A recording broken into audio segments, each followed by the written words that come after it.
When you hear the phrase song and dance man, images of different people probably pop into your mind, and one of them is no doubt Donald O'Connor. This star of stage and screen is with us today, and he's talking with Peter right now. Peter? Thanks, Jill.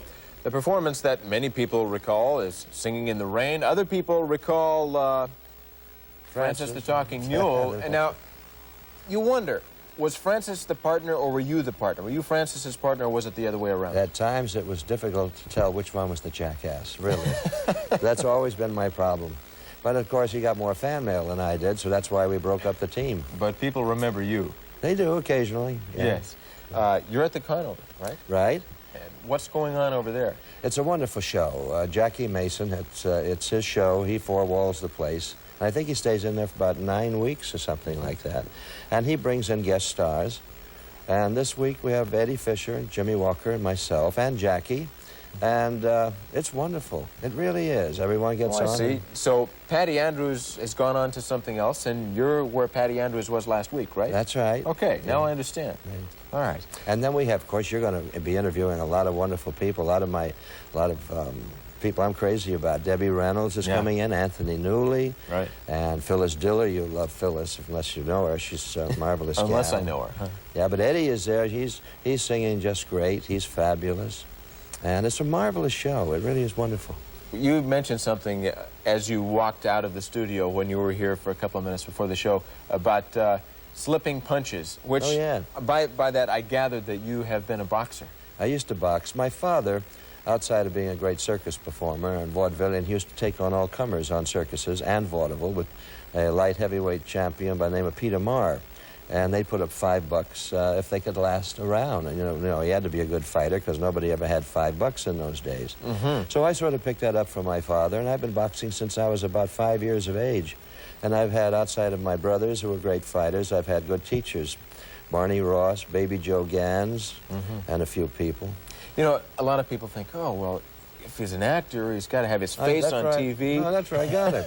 That's right, I got it. And you want to protect yourself, but obviously there are people, John Deal on Miami Vice for one, here in town who doesn't worry about that so much. Jameson Parker's a fine boxer from Simon & Simon. I just got found out where he goes to box, so we're going to get together. Oh, you live somewhere in the same area in California, right? In Sherman Oaks. You see, I can't stand going into a dance hall and rehearsal hall and practice dancing. With the walls, after all of these years, they start closing in. I'm Jim Happy. It's very much like a fighter who goes in and stops training because he can't go that regimentation and the walls start to close in. That's why their careers are shorter, I think.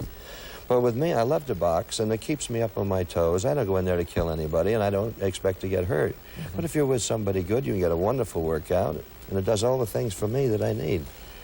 The dancing no doubt helped you with the boxing, or vice versa. Kept me very fast on my feet, so I, you know, get away. Get out of the way, right. Get hit and get out of the way, sure. Yeah.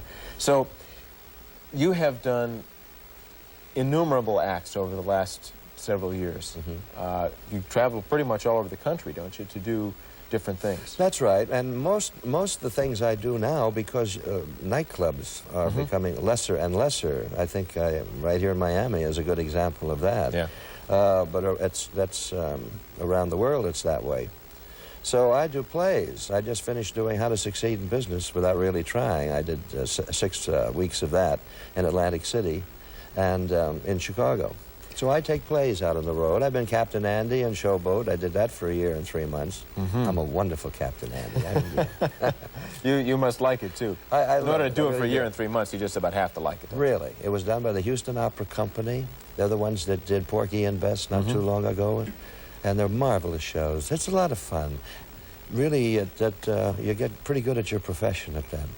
That being on stage every night. Absolutely. Week in and week out. That's where you get it good for TV or for motion pictures. Do you think that theater, there seems to be a theater binge lately. There seems to be a lot of theater. I know in Miami theater is getting a lot better. Over the last couple of years it has.